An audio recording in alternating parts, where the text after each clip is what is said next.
मी doctor Surekha Bhingar दिवे, अर्थशास्त्र विभाग प्रमुख, के.जे. सोमय्या कॉलेज, कोपरगाव. विद्यार्थ्यांनो, मागच्या लेक्चरमध्ये आपण भारतीय अर्थव्यवस्थेपुढील आव्हाने हा पॉईंट्स या ठिकाणी अभ्यासत आहोत. मागच्या लेक्चरमध्ये आपण नैसर्गिक साधन संपत्तीमधील वनसंपत्ती, जलसंपत्ती याबद्दलची माहिती आणि त्यापुढील वेगवेगळ्या प्रकारचे निर्माण होणारी आव्हाने यांचा अभ्यास या ठिकाणी केलेला आहे.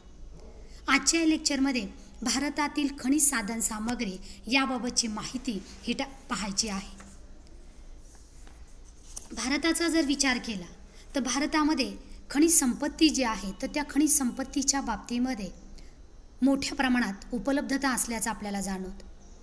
खनिज साधन संपत्ती ही राष्ट्राच्या दृष्टीने अत्यंत महत्त्वाची समजली जात असते. प्रत्येक राष्ट्रामध्ये अधिकाधिक खनिज संपत्ती असेल तर त्या राष्ट्राच्या आर्थिक विकासासाठी मदत होत असते.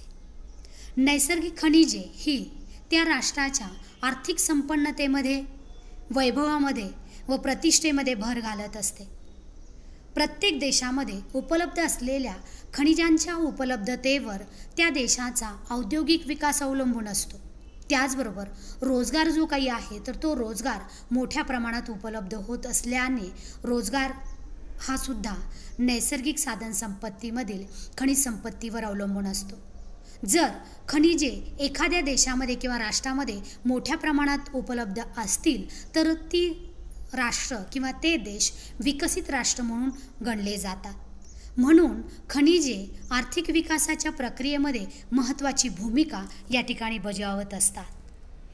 प्रत्यक्षात खनिजे जे आहेत ह्या खनिजांचे 3 प्रकार आहेत. यामध्ये शक्ती खनिजे, धातू खनिजे आणि अधातू खनिजे असे 3 प्रकारची सर्वसाधारणपणे खनिजे या ठिकाणी आहेत. सगळ्यात पहिला जो प्रकार आहे तो म्हणजे शक्ती खनिजे. आता शक्ती खनिजे म्हणजे काय की ज्या धातूपासून ऊर्जेची निर्मिती होते व ती ऊर्जा वेगवेगळ्या क्षेत्रामध्ये वापरून विकास साध्य केला जात असतो त्याला शक्ती खनिजे असं म्हटलं जातं. पुन्हा एकदा मी व्याख्या सांगते. ज्या धातूपासून ऊर्जेची निर्मिती होते व ती ऊर्जा देशात वेगवेगळ्या क्षेत्रामध्ये वापरून विकास साध्य केला जातो त्याला शक्ती साधनं किंवा शक्ती खनिजे असं म्हटलं जातं. यामध्ये दगडी कोळसा. आता दगडी कोळसा हे महत्त्वाचं साधन आहे. याशिवाय पेट्रोलियम व नैसर्गिक वायू यांचा समावेश सुद्धा शक्ती खनिजांमध्ये केला जात असतो. तुम्हाला माहिती आहे की जवळजवळ 67% कोळसा हा वापरला जात असतो.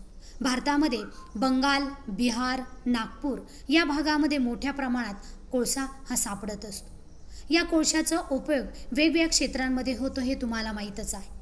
भारतामध्ये जवळजवळ 1,30,000, पुन्हा सांगते मी, 1,30,000 दशलक्ष टन एवढ्या कोळशाचे साठे असल्याचा अंदाज या ठिकाणी व्यक्त केला जातो.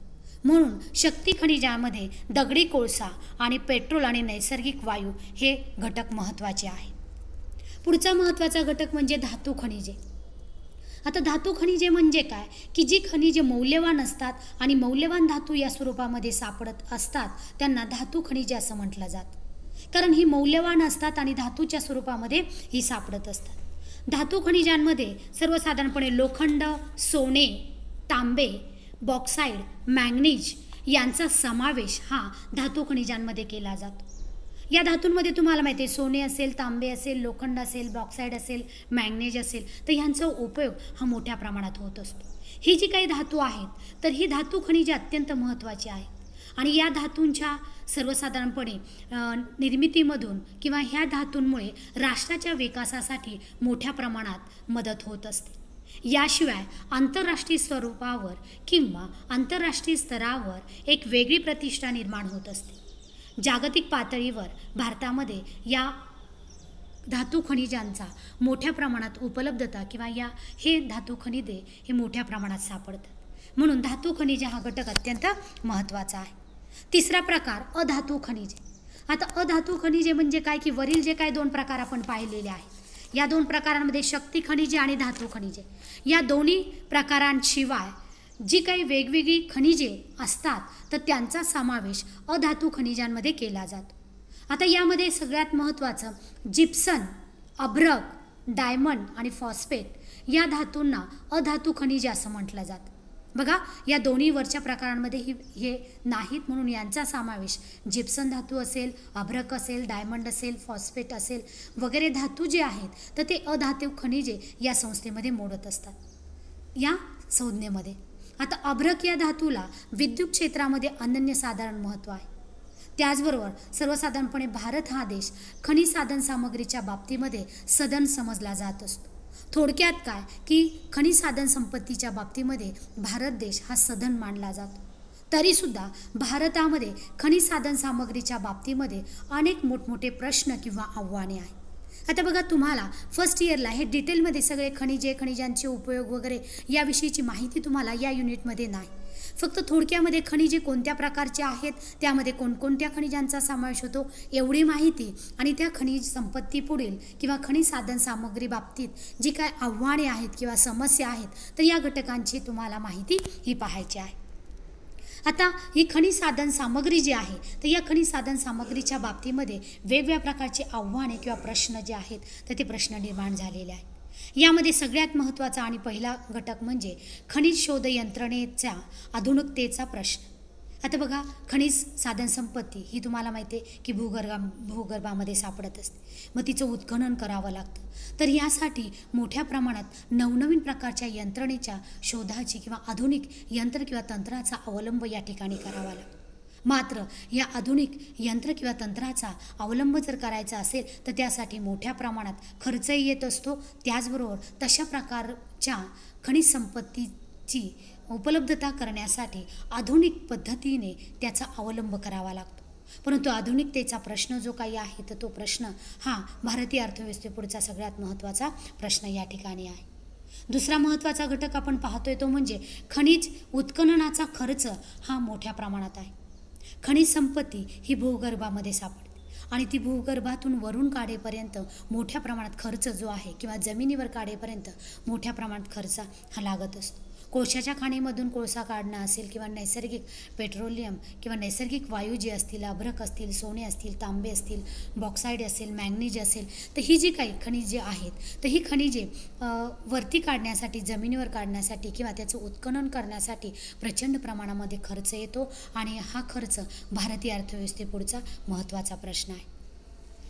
त्यानंतर तिसरं महत्त्वाचं आव्हान किंवा समस्या जी आहे तर खनिज शुद्धीकरण व्यवस्थेची कमतरता. आता बघा, नैसर्गिकरित्या जी काही खनिजे सापडतात तर त्याचा जसाच तसा उपयोग लगेचच्या लगेच करता येत नाही. त्याचं शुद्धीकरण करावं लागतं. त्या शुद्धीकरणासाठी वेगवेगळ्या प्रकारची यंत्रणा असावी लागते, तंत्र असावं लागतं. त्याचबरोबर वेगवेगळ्या प्रकारच्या मशिनरी असाव्या लागतात. तरच ते खनिज शुद्धीकरण हे करता येत असतं. पण खनिज शुद्धीकरणाची जे वेगवेगळ्या प्रकारची यंत्र असतील, तंत्र असेल, आधुनिक यंत्रज्ञान असेल, ज्ञान असेल तर याविषयीची कमतरता ही जाणवते. म्हणून खनिज साधन संपत्तीच्या बाबतीमध्ये हा एक महत्त्वाचा प्रश्न किंवा आव्हाने आहे. पुढचा महत्त्वाचा प्रश्न म्हणजे प्रदूषण व पर्यावरण. आता बघा, प्रदूषणाचा प्रश्न व पर्यावरणाचा प्रश्न. खनिजांचा शोध हा विकासासाठी किंवा देशाच्या आर्थिक विकासासाठी त्याचबरोबर रोजगार निर्मितीसाठी सुद्धा महत्त्वाचा असला तरी दुसरी बाजू जर आपण विचारात घेतली तर विकासाबरोबरच आपण अर्थव्यवस्थेमध्ये निसर्गामध्ये मोठ्या प्रमाणात प्रदूषण निर्माण होतं खनिज संपत्ती. मग ह्या सर्वसाधारणपणे प्रदूषणाचा विचार करणं गरजेचं आहे. प्रदूषण वाढल्यामुळे पर्यावरणाचा ऱ्हास होतो, पर्यावरणाचा समतोल या ठिकाणी बिघडतो. मानवाच्या आरोग्यावर त्याचबरोबर वनस्पती असतील, सजीव जे काही घटक आहेत तर याच्यावर परिणाम जो आहे तो परिणाम वाईट होत असतो. विशेषतः मानवी जीवनावर त्याचा बराचसा वाईट परिणाम हा होत असतो. तसेच निसर्गातील जे काही विविध घटक असतात तर त्या विविध घटकांवर परिणाम होऊन पर्यावरणाचा समतोल या ठिकाणी बिघडतो आणि प्रदूषणाचे वेगवेगळ्या प्रकारचे प्रश्न हे निर्माण होत असतात. त्याचबरोबर पुढचं महत्त्वाचं आव्हान म्हणजे खनिज तेलांच्या किमतीमध्ये वाढ होत असल्याने आयातीवरील खर्चात वाढ होते. आता खनिज तेल यांच्या किमती प्रचंड असतात, कारण आत्ताच आपण पाहिलेलं आहे की ज्या प्रमाणामध्ये त्या खनिज संपत्ती ही खाणीमध्ये सापडते त्याचा जसाच तसा उपयोग करता येत नाही. मग त्याचं शुद्धीकरण असेल, उत्खननाचा खर्च असेल, आधुनिक यंत्र किंवा तंत्राचा वापर असेल, त्यामुळे खनिज तेलांच्या किमती याच्यामध्ये प्रचंड वाढ होते. आणि काही खनिज तेल आपण मोठ्या प्रमाणात आयात करत असतो. मग या आयातीवरील खनिज तेलाच्या खर्चामध्ये प्रचंड प्रमाणामध्ये वाढ झाल्याचं आपल्याला दिसून येतं. अशा रीतीने खनिज साधन संपत्तीच्या बाबतीमध्ये ही वेगवेगळ्या प्रकारची आव्हाने या ठिकाणी आजच्या लेक्चरमध्ये पाहिलेली आहेत.